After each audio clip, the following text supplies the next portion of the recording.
La Universidad Nacional y el CINART S.A. presentan Una Mirada.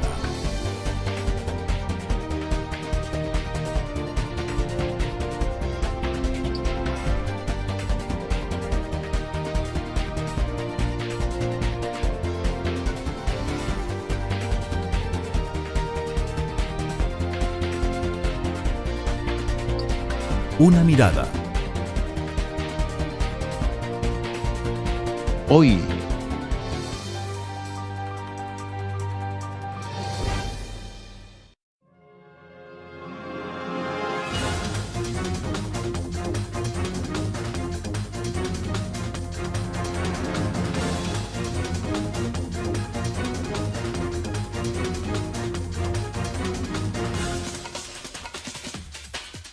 en el mundo la enfermedad renal, la insuficiencia renal básicamente está dada por dos enfermedades. Los diabéticos y los hipertensos son las personas que más expuestas están. Pero desde hace unos 12, 15 años para atrás hemos empezado a notar que una población diferente la que ha sido afectada en nuestra región. La Caja Costarricense de Seguro Social ha implementado un estudio para estudiar específicamente este problema en lo que llamamos la región Chorotega, porque en algunos cantones de la provincia de Guanacaste, por ejemplo, Cañas, Bagaces, Carrillo, Liberia, se ha detectado una incidencia muy elevada de enfermedad renal crónica. En general, las enfermedades renal crónica está aumentando en toda parte, pero hay una concentración de casos muy importante en algunas regiones, en especial en El Salvador, Nicaragua, pero también en otros países de la región.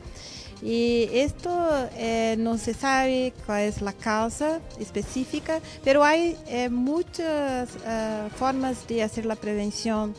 Entonces ha despertado una inquietud de saber por qué esta nueva epidemia que hemos dado a llamar la nefropatía de Mesoamérica, porque son los países nuestros que está afectando esta región, ¿por qué está dándose esta situación? No estamos muy claros, creemos que son factores ambientales junto con algunos patrones pues, de la misma pobreza que esta gente vive, que están dando esta situación.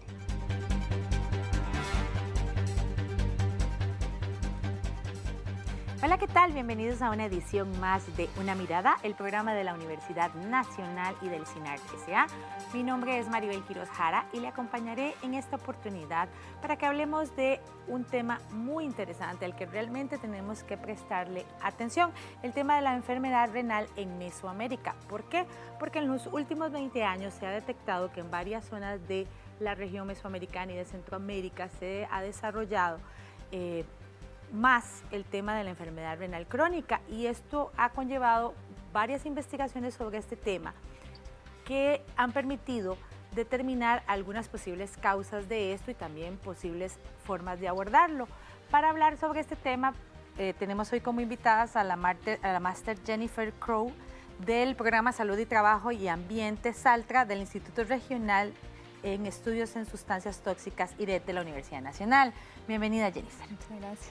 También nos acompaña el doctor Manuel Cerdas, quien es director de nefrología del Hospital México. Bienvenido, doctor. Muy bien, muchas gracias. Además, tenemos la participación de la doctora María Ethel Trejos, quien es directora de Vigilancia de la Salud del Ministerio de Salud Pública de Costa Rica. Bienvenida, doctora. Muchísimas gracias. Tal vez inicialmente me gustaría que habláramos qué entendemos por enfermedad renal en Mesoamérica. Ahora en la introducción del programa, una de las personas que comentaba hablaba de que se había prestado especial atención por la incidencia que esto está teniendo en la región. Entonces, tal vez inicialmente me gustaría que nos expliquen qué es la enfermedad renal. Doctor, creo que usted sería la persona más idónea para que nos hable del tema. Bueno, la enfermedad renal crónica, como su nombre lo indica, es un padecimiento de los riñones, en los cuales se determinan usualmente por pruebas de laboratorio que miden la función del riñón, que hay un daño renal establecido, o sea, los riñones trabajan menos y este daño ya tiene al menos más de 3 meses de evolución. Eso es por definición. Digamos, como se define en términos simples, enfermedad renal crónica. Hay diferentes estadios de enfermedad renal crónica dependiendo del grado de alteración de la función del riñón. Específicamente, cuando hablamos de enfermedad crónica en Mesoamérica, nos referimos a un padecimiento de enfermedad crónica que estamos viendo sobre todo en hombres relativamente jóvenes, en edad productivos, en edad laboral, y que no es la enfermedad que típicamente vemos en el resto de la población, que en general lo que estamos viendo nosotros más comúnmente, digamos aquí en San José por ejemplo, es que la enfermedad renal es causada por entidades como diabetes mellitus o hipertensión arterial.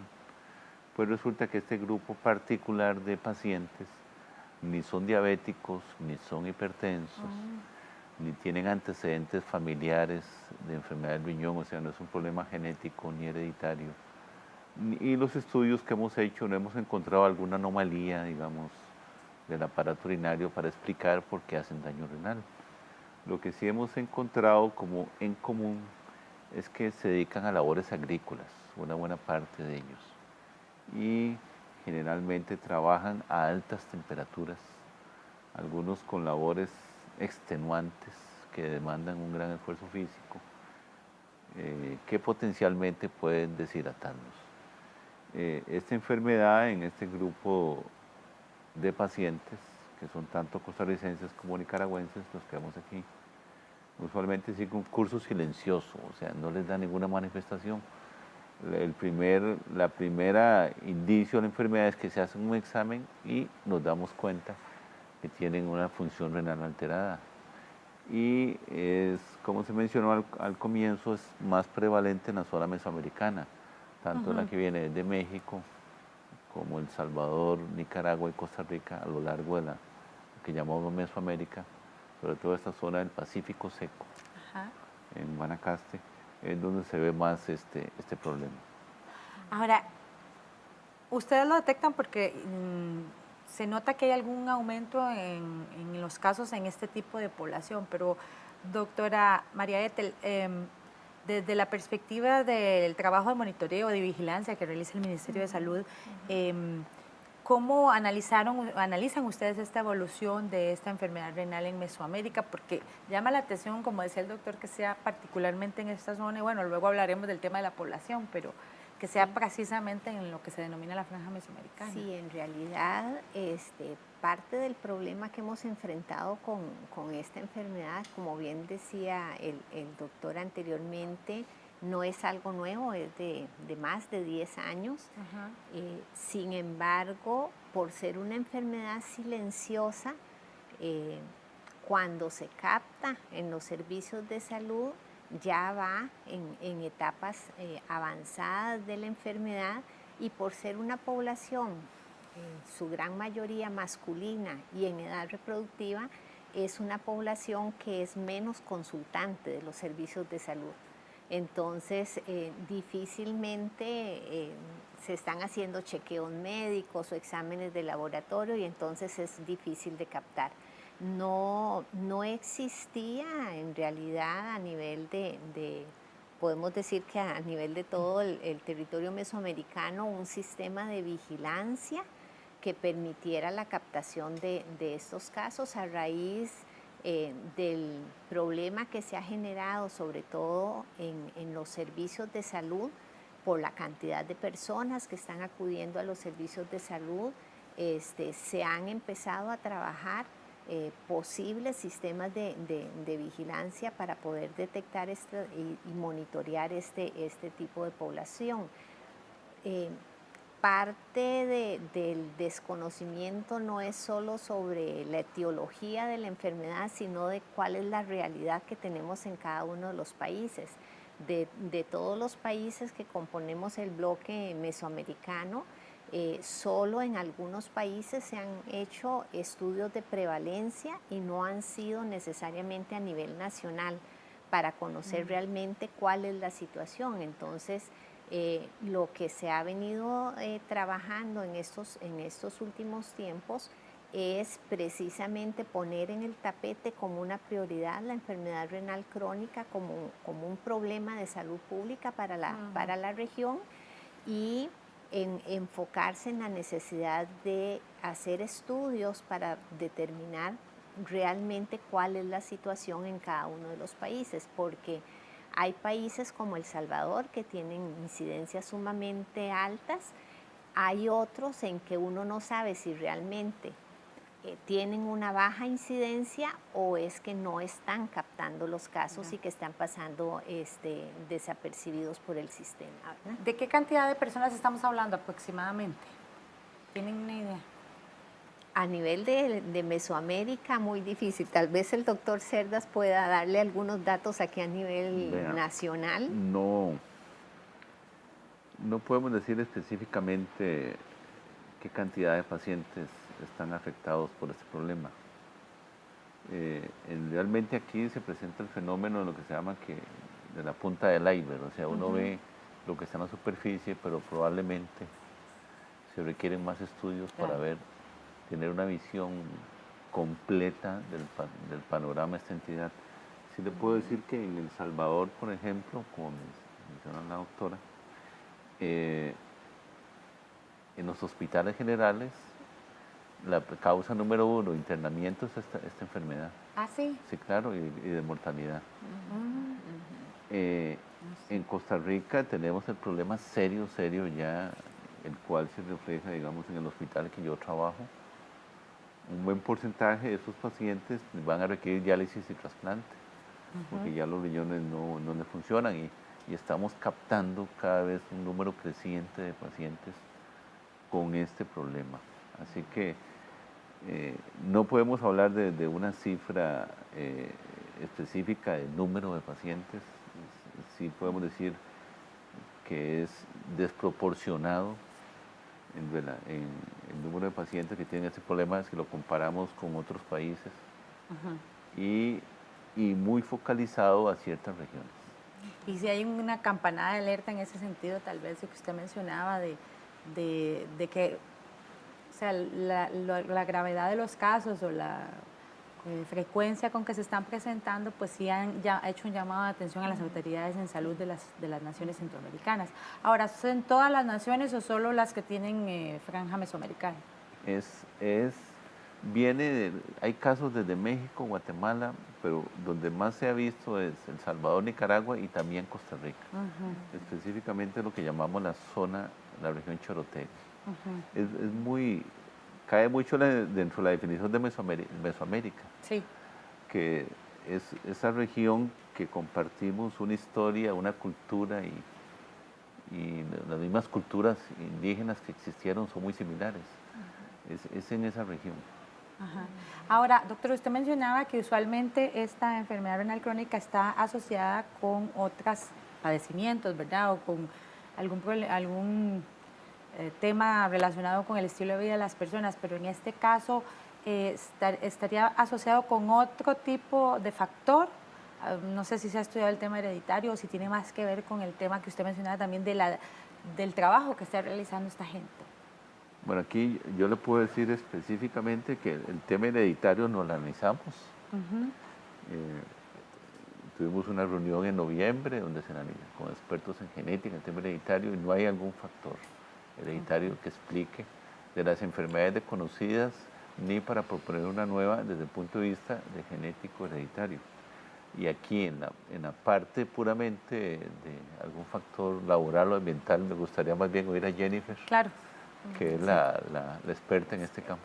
Sí, Jennifer, usted ha trabajado en el marco del proyecto Programa Salud, Trabajo y Ambiente en este tema que se está desarrollando. Este programa SALTRA pues se desarrolla en toda Centroamérica en el marco del programa Salud, Trabajo y Ambiente, y en Costa Rica lo desarrolla el IRES de la Universidad Nacional con el apoyo de otras instituciones. Cuéntenos, ¿por qué ustedes decidieron abordar este tema en particular? Sí, en realidad el tema, pues, han habido una llamada muy fuerte de las comunidades afectadas, aquí en Costa Rica, como han dicho, pero también en Nicaragua y en El Salvador, y también del sector de salud, de poder dar respuesta a la necesidad de las comunidades afectadas. Entonces, definitivamente es un tema de salud ambiental, de salud ocupacional y definitivamente es algo necesario de abordar. Sí, incluso yo vi en las imágenes que estaban pasando ahora que algunos trabajadores incluso se han organizado y protestado con mantas y todo, hacer un llamado de atención a las autoridades de salud y de gobierno y de trabajo, de que le presten atención a este asunto. O sea que tal vez nosotros lo conocemos menos de lo que se conoce en otras naciones, a pesar de que vemos que Costa Rica, pues como decía el doctor, es una de las naciones que tiene que prestarle atención a este tema por tener más incidencia. Sí, sí, correcto. Sí, las manifestaciones más fuertes han sido en Nicaragua y El Salvador, pero también, como dice el doctor, estamos viendo esto, pues está comenzando, bueno, comenzando no, pero se está comenzando a estar más evidente aquí en Costa Rica. Y sí, es que la enfermedad también es una enfermedad muy, muy grave y de la perspectiva humana, pues, pues uno definitivamente entiende la urgencia de dar respuesta a eso. ¿Y más o menos en qué consiste el proyecto que se está desarrollando en Saltra? Bueno, en realidad, tal vez la cosa más importante que hemos logrado fue una reunión que Saltra organizó al final de noviembre del año pasado, porque, y tal vez es como evidente con las preguntas que nos hace, uno de los problemas que hemos tenido en el tema de enfermedad renal crónica de origen desconocido es que hay muchas personas, muchas organizaciones trabajando diferentes temas, pero es tan complejo el problema que realmente uno como investigador, como persona del sector salud, no puede tener todo el conocimiento necesario para abordar el problema. Entonces tratamos de juntar la mayoría de las personas en el mundo que están trabajando el tema o que han estado trabajando el tema para tratar de establecer primero qué es lo que sabemos sobre el problema y una vez establecido eso, pues cuál debe ser nuestro rumbo en cuanto a la investigación, pero también la búsqueda de soluciones para ese problema. Entonces eso ha sido como el paso más importante que hemos dado. Sí, eso es muy interesante. A mí me llama la atención porque durante mucho tiempo el tema médico, digamos, las enfermedades y demás, eran asociados a factores particulares, ¿verdad? Doctor, usted lo sabe mejor que yo, ¿verdad? Que si era una herencia familiar, que si lo desarrollaste por, no sé, por alguna sustancia o por hábitos de vida. Pero yo siento que más recientemente estos temas se abordan de una manera más interdisciplinaria, porque entonces ya aparecen cosas tan interesantes como las que ustedes mencionaban, ¿verdad? De que son ciertas áreas, digamos, geográficas, o incluso relacionadas con ciertos trabajos, que entonces nos llevan a un ámbito mayor, que me imagino que es un gran reto para entidades como la que usted representa, doctora Ethel. Sí, claro, como Jennifer planteaba, este es un problema bastante complejo y son muchísimos los factores que pueden estar determinando la aparición de este problema y entonces se salen del ámbito de salud o del manejo biológico del problema y tenemos que entrar a determinantes de tipo social, económico, de cuestiones de migración, por ejemplo, claro, de accesibilidad a servicios, de cuestiones de tipo laboral también. Entonces es un problema que va a requerir, y de ahí la importancia de poder contar con una mayor evidencia en este sentido para ver hacia dónde es que hay que encaminar realmente las acciones con una política de salud que permita abarcar esos determinantes y coordinar con otros sectores fuera del sector salud para poder darle solución al problema. Sí, y darle divulgación, que precisamente por eso es que estamos hablando hoy aquí de este tema. Pero ahorita vamos a ir a una pausa, quédese con una mirada que ya volvemos.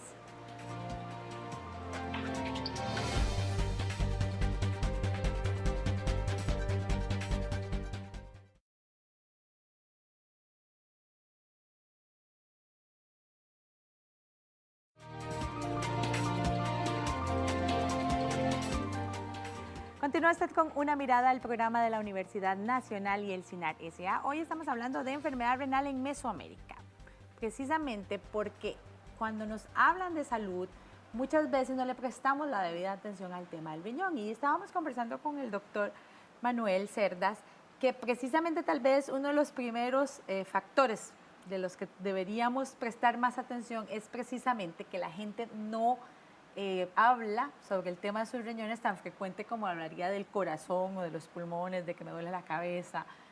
No es cierto, doctor. O sea, ¿qué tanto Sí, así estamos es. atentos a la salud de nuestros riñones en Costa Rica y en Centroamérica? En general, la gente está poco alerta sobre pues, es un padecimiento renal o no. Y hay poblaciones de riesgo que deberán de estar siempre vigilantes de cómo están sus riñones. Ya mencionamos diabéticos, hipertensos. Podemos añadir, digamos, los mayores de 65 años o bien los pacientes que tienen antecedentes familiares de enfermedad del riñón, por ejemplo, o algunos que tienen enfermedades autoinmunes. En el caso específico de lo que hemos llamado esta nefropatía en la región mesoamericana, yo diría que la población en riesgo son precisamente los trabajadores de sexo masculino dedicados a labores agrícolas. En ese grupo de trabajadores sí será recomendable hacer screening, detección, porque la enfermedad renal al inicio es totalmente silenciosa. Y el screening se hace haciendo pruebas de función renal. Ahora, doctor, ¿no hay ningún síntoma en realidad a los inicios o es que la gente No nos hay- pasa desapercibidos? No hay ningún síntoma al inicio. Usted puede perder hasta el 60% de la función de sus riñones y no tener ningún síntoma. Si no se hace un chequeo de laboratorio de orina, Que se debería realizar cada año. En este grupo, yo creo, no sé si Jennifer concuerda conmigo, pero en este grupo de pacientes de riesgo debería ser de rutina, Claro. digamos, por lo que estamos viendo en toda la región. Si usted dedica a una labor agrícola, si está expuesto a choques de calor frecuente, a deshidrataciones, esfuerzo físico,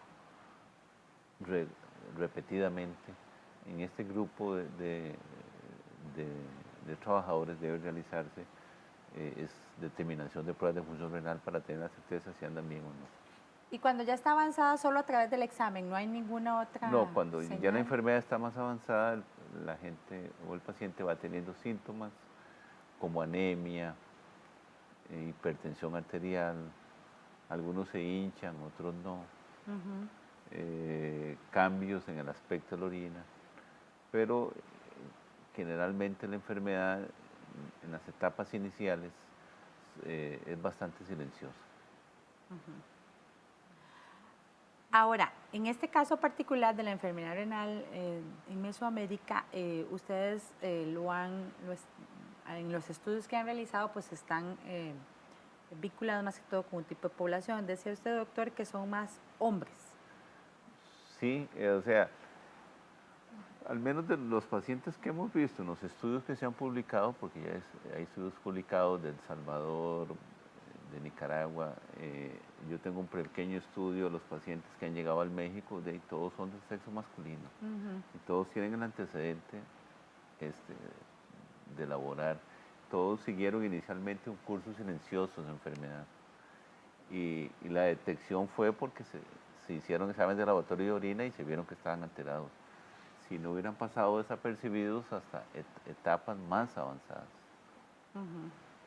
Tal vez es importante añadir ahí, los compañeros en Nicaragua y en El Salvador que han hecho estudios también han visto en poblaciones que han trabajado en la minería y en algodón. Entonces siguen siendo trabajos muy expuestos a calor, pero sí no necesariamente agrícolas en todos los países, pero aquí en Costa Rica no hemos logrado este nivel de detección. Pero sexo masculino. Sí, y relativamente jóvenes. Sí, tal vez algo importante y que es parte, digamos, de lo complejo de esta población, que es la de mayor riesgo, es que no es una población con un trabajo fijo constante. Exacto. Sino que es una población que si está la época de la zafra de la caña, está trabajando en la caña, si eso se termina, busca otra fuente de empleo, a veces dentro del mismo sector agrícola, a veces fuera del sector agrícola, y por eso migran de un país a otro buscando fuentes de trabajo, ¿verdad? Y entonces ahí nos complica todavía más la situación porque parte de esta población no tiene un acceso a los servicios de salud porque son migrantes, porque no aunque entren con un permiso de trabajar, no tienen, digamos, acceso a los servicios de salud, y entonces eso les complica todavía más Claro, y al estar moviéndose de un sitio a otro, sobre todo si pasan de una frontera a otra, pues no hay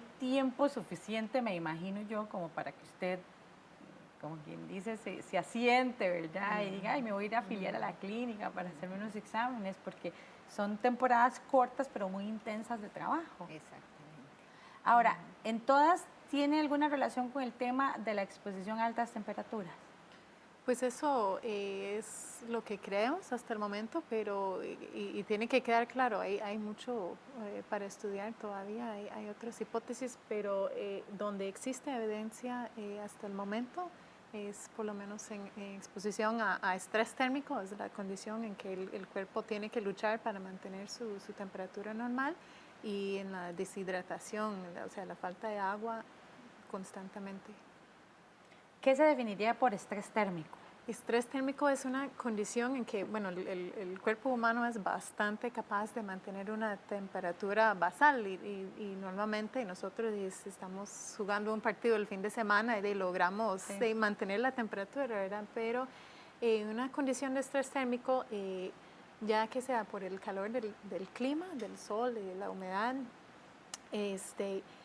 combinado con el esfuerzo físico, porque a mover los músculos estamos produciendo energía, estamos produciendo calor, pues llegamos a un nivel de calor que el cuerpo a veces no puede manejar adecuadamente. Esta condición es el estrés Jennifer, térmico. ¿cuánto es la temperatura ambiente de los trabajadores de la zafra? Depende, pero lo que hemos visto, por lo menos en Guanacaste, se mide más bien un índice de calor. Por normas internacionales, este índice, que no es exactamente la temperatura seca, pero se habla de como de 26 grados del índice. Y ahí en Guanacaste, por ejemplo, podríamos estar por encima de eso ya después de las 8 de la mañana, con temperaturas normales secas, que varían desde los 20 hasta casi 40 grados. 40 grados centígrados. Sí. Durante varias semanas expuestos a esa situación, meses, sí, ¿verdad? En la zafra, sí.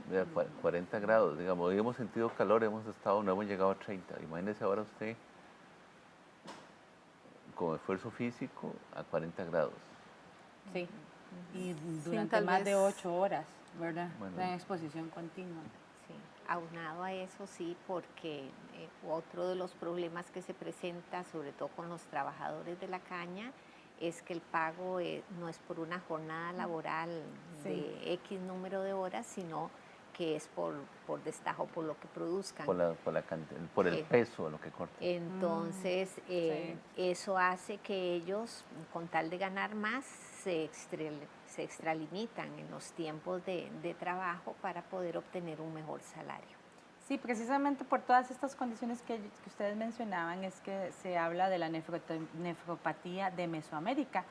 El médico salvadoreño Ricardo Leiva le explicó a Una Mirada las características de esta enfermedad que recientemente afecta a una población muy particular, como hemos venido viendo a lo largo del programa. En el mundo, la enfermedad renal, la insuficiencia renal básicamente está dada por dos enfermedades. Los diabéticos y los hipertensos son las personas que más expuestas están. Pero desde hace unos 12, 15 años para atrás hemos empezado a notar que una población diferente, la que está siendo afectada en nuestra región. Son a la cabeza hombres que trabajan en el campo, en lo que en mi país al menos antes eran algodoneras, ahora son cultivos de caña de azúcar. Gente que esté expuesta a altas temperaturas muy cercanas a la costa, al área del Pacífico, gente que esté expuesta también a contaminación con plaguicidas, fertilizantes, agroquímicos, también personas que toman muy poca cantidad de agua, y el agua que toman es de muy mala calidad, contaminada con metales pesados como plomo, cadmio, mercurio, etc. Entonces ha despertado una inquietud de saber por qué esta nueva epidemia que hemos dado a llamar la nefropatía de Mesoamérica, porque son los países nuestros los que está afectando esta región. ¿Por qué está dándose esta situación? No estamos muy claros, creemos que son factores ambientales junto con algunos patrones pues, de la misma pobreza en que esta gente vive, que están dando esta situación. Me llama la atención que, como decía el doctor en el video, esta enfermedad está asociada más que todo con actividad agrícola, porque uno se podría pensar, bueno, si estamos en Mesoamérica y estamos en el Pacífico, también hay poblaciones que se pasan expuestas al sol y al ambiente durante muchas horas en las costas, por ejemplo, en la actividad pesquera y eso, pero ¿se ha detectado alguna relación con eso o es exclusivamente con la parte de agricultura? Hasta el momento, pues la evidencia más fuerte es en poblaciones agrícolas, más minería, pero como dijo la doctora Trejos, existe la posibilidad de que en algunos países pues no hemos estudiado lo suficiente como para identificar otras poblaciones afectadas, pero por lo menos donde hemos visto el problema más sobresaliente es en poblaciones de agricultura. La Caja Costarricense de Seguro Social en este momento tiene un estudio que está en trabajo de campo en este momento en la región Chorotega para tener una mejor idea de las características demográficas y epidemiológicas de la población que está afectada por este problema. Yo creo que una vez que concluye ese estudio vamos a tener información, al menos una mejor idea en Costa Rica de las características del problema, al menos desde el punto de vista epidemiológico. Tal vez la cosa más difícil en estudiar este problema y dar solución es que es algo muy dinámico, ¿verdad? Y todas las semanas hay información nueva y está muy dispersa de dónde viene la información, qué tan accesible es. Entonces, una de las cosas que estamos tratando de hacer es consolidar los investigadores. Hemos formado un consorcio para tratar de unir esfuerzos y mover más rápido con la evidencia que estamos viendo.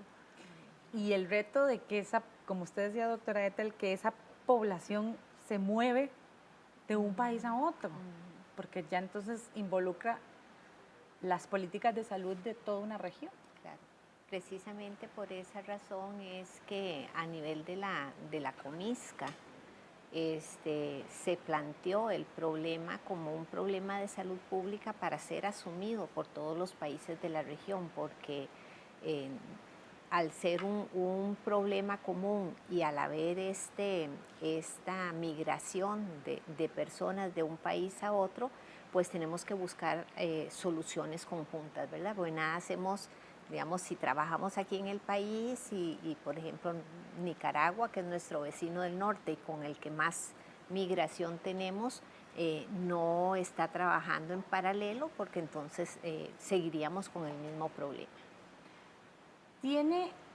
¿Han logrado ustedes determinar si esto está directamente relacionado con el tema laboral o hay otros factores que podrían estar en juego? Pues sabemos que hay poblaciones laborales que están más afectadas que otras poblaciones. Y esto no quiere decir que no hay gente que tal vez no trabajan en la caña, no trabajan en la minería, no han trabajado en algodón que también han desarrollado la enfermedad, pero donde hay evidencia hasta el momento, pues sí se ve en poblaciones laborales. Porque si es así, si ustedes lograran determinar con estos estudios que es uno de los factores más preponderantes, por ende, entonces esas políticas nacionales también tendrían que orientarse hacia trabajar el tema de los lineamientos generales en tema de salud laboral. Claro, ahí tendríamos, dependiendo de la evidencia que se vaya encontrando, tendría que trabajarse todo el área de regulación en la parte de salud ocupacional para este tipo de trabajadores con el fin precisamente de atacar, digamos, desde la raíz el problema, ¿verdad? Esto sin descuidar la parte de servicios de salud, que también es un reto muy importante por lo caro que es la atención de estos pacientes, porque la solución final es un trasplante y la que puede ser una solución más definitiva, lo otro es más paliativo para mantenerlos por un tiempo. Entonces son muchos aspectos, digamos, los que se tienen que contemplar para el abordaje de este problema. Sí, porque no solo involucra, digamos, a la persona como tal, sino también a las personas que le rodean, ¿verdad? Ya una persona con un enfermo del riñón ya requiere, como decía el doctor, cuidados especiales, claro, ya involucra pues a sus familias y también que, ¿verdad?, que tenga el respaldo de una institución especialista en salud que le dé esos cuidados que requiere. ¿Cómo lo valoran ustedes desde esta perspectiva? Pues eso es un problema muy grave y como dije antes, como uno como ser humano pues se identifica con esas poblaciones. Otro problema muy grande que pasa en algunas comunidades, principalmente, bueno, que se ha visto más en Nicaragua y en El Salvador, es que hay comunidades que se están quedando sin la población laboral de los hombres. Entonces, sí, hombres jóvenes. Sí, y esa es la fuente de ingreso para la familia. Entonces, ahí también hay otra manera en que tenemos que abordar el problema, dar solución a esas familias que están quedando sin ingreso. Se quedan sin ingreso, tiene que haber alguien que lo cuide, tiene que haber una institución que le dé soporte porque no es una enfermedad como una gripe, ¿verdad? Es algo muy delicado que requiere un cuidado especializado y por ende pues también requiere que haya una política nacional que le dé soporte a esto tanto desde el punto de la atención como de la prevención y sobre todo de trabajar con los empleadores para que también asuman su responsabilidad. Aquí es importante, bueno, el dicho que dice más vale prevenir que lamentar. Claro. Yo creo que es el trabajo que estamos haciendo con el consorcio que mencionó Jennifer. O sea, queremos ir un paso mucho más adelante para establecer medidas de prevención, de promoción de salud renal en esta población de riesgo y no esperar que lleguen a esos estadios avanzados como están llegando. Claro. Yo creo que eso es importante. Me gustaría también mencionar que este tema que podemos llamarle también una nefropatía regional no es nuevo en la historia de la nefrología. Hay una nefropatía en la región de los Balcanes, por ejemplo, que se llama nefropatía de los Balcanes, que se tardaron como 50 años en saber qué era, hasta que al final aparentemente es como una toxina que está como en una hierba que contamina la vena de esa región. Y también en Chilancra, que dicho sea de paso, hubo un médico de Chilancra que vino a la reunión de nosotros, hay una nefropatía aparentemente ahí regional, y esta que estamos proponiendo nosotros, tal vez es difícil proponer que uno descubrió algo, tal vez, pero quizás estamos describiendo una nueva entidad, que es lo que creemos una buena parte de los investigadores. Sí. Lo importante es eso, que están trabajando en conjunto, que se están haciendo acciones y que vamos a promover iniciativas como esta para que la población tome conciencia. Pero ahorita vamos a ir a una pausa, ya volvemos, doctor, con su idea, quédese con una mirada que ya volvemos.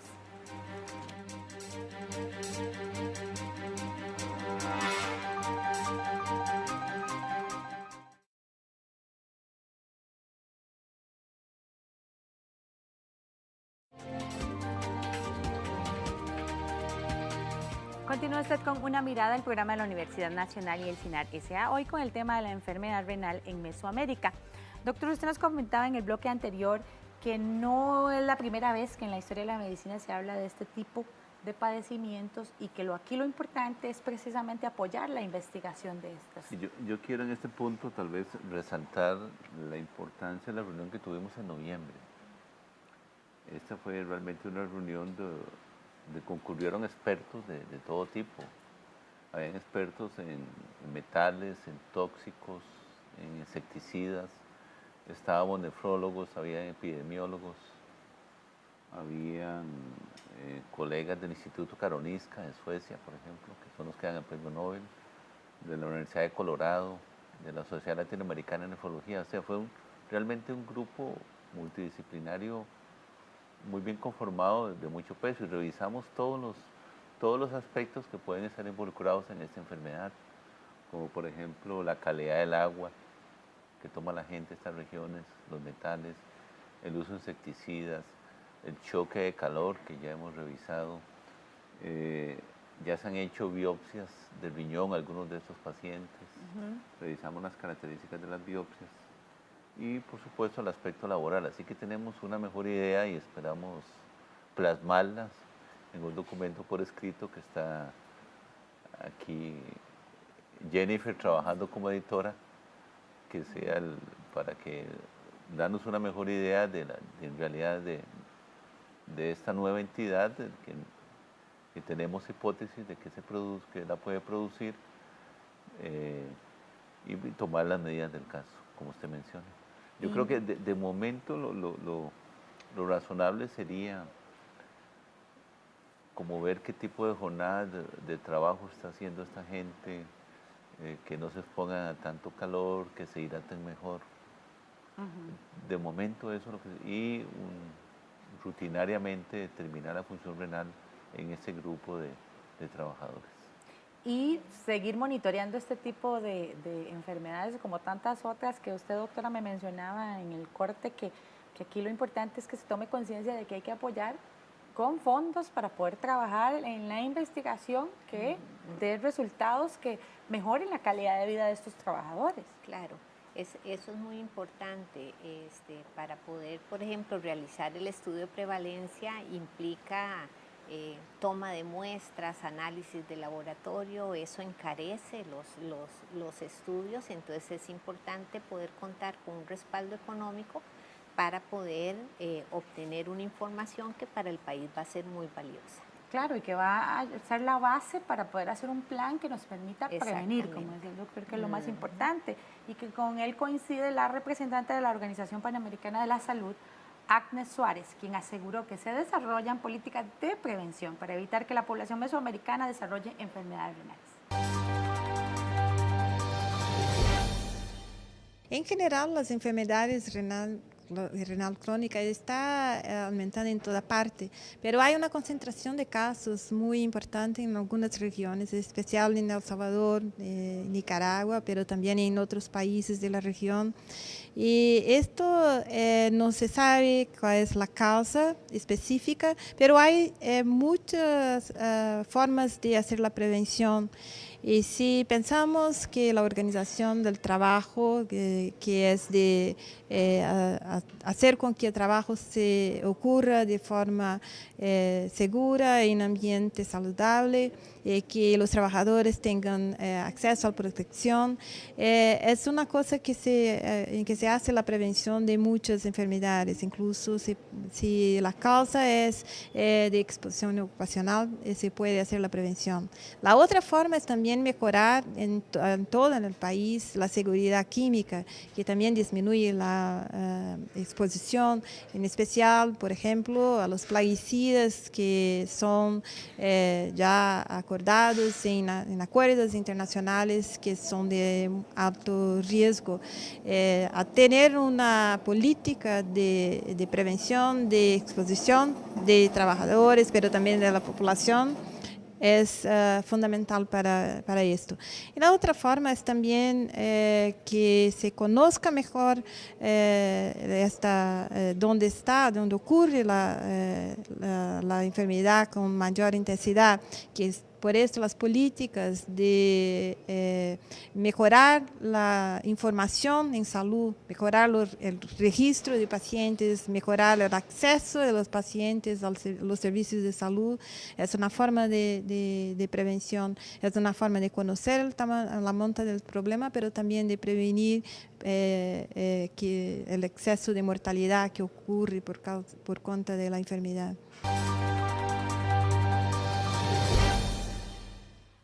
Una esperaría que si tenemos datos, investigación, un consorcio, un proyecto como el que ustedes están desarrollando, esto se traduzca pues en políticas nacionales. Pero lo más preocupante es llegar a las fincas donde esta gente está trabajando.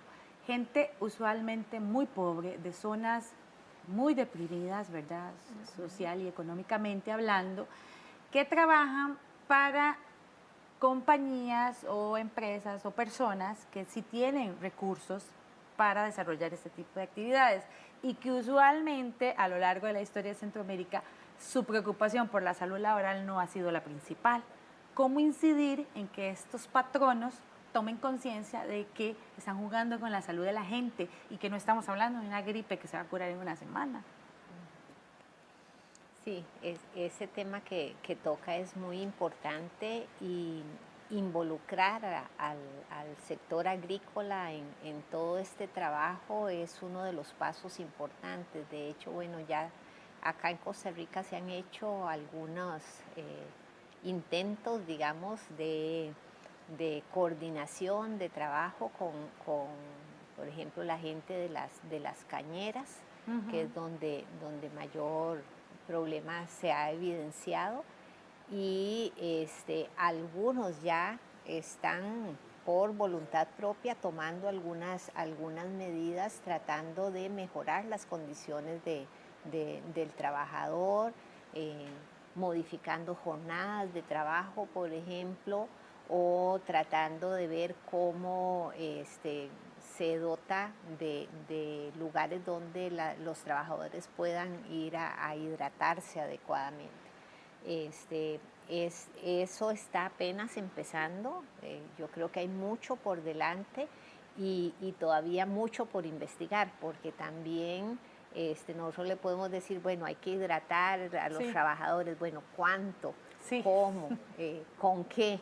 Sí, porque hay gente que sobrehidrata más bien. Exactamente, entonces hay que todavía continuar con la investigación, si bien se pueden ir haciendo algunas medidas generales que pueden ir impactando en este problema, hay que investigar más para poder dar recomendaciones mucho más específicas y certeras que impacten adecuadamente en el problema, ¿verdad?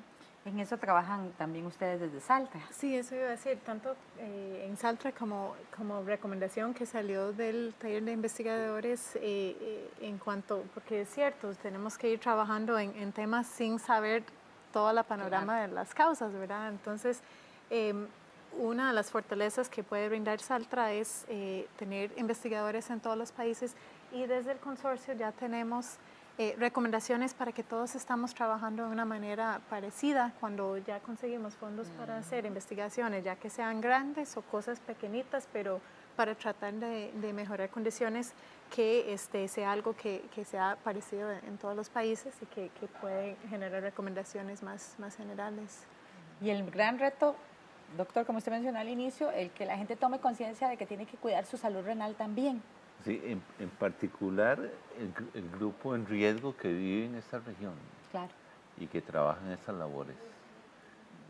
Como se mencionó, se pueden ir tomando algunas medidas en conjunto con los empresarios o los dueños de las fincas, como por ejemplo modificar el horario o el tiempo de las jornadas de trabajo, sería una.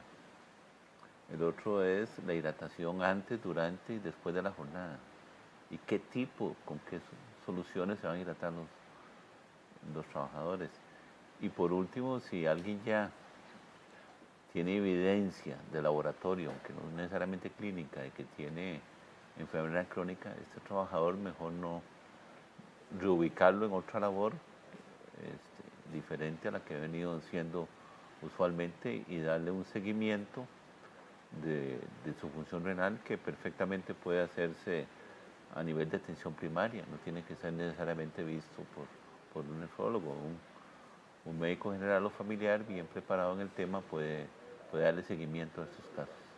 ¿Dónde puede la gente buscar más información sobre este programa que ustedes están desarrollando? Muy bien, el informe técnico ya está por salir, eso es donde tratemos de unir toda la información que salió del taller en noviembre. Va a estar de libre acceso, por el momento está en un sitio web que tiene su nombre en inglés, pero es www.regionalnephropathy.org. Si no, se puede contactar a Saltra al 2263-6375 y con muchísimo gusto. Queremos que eso sea de libre acceso, que la gente lo usa como necesitan para ir avanzando más rápido con ese problema. Pues claro que sí, estaremos pendientes de cualquier otro avance en esta investigación que ustedes tengan para compartirlo con la gente aquí en Una Mirada. Muchas gracias por acompañarnos, gracias a ustedes por estar con nosotros una vez más. Lo esperamos la próxima semana con otro interesante tema aquí en Una Mirada. Hasta pronto.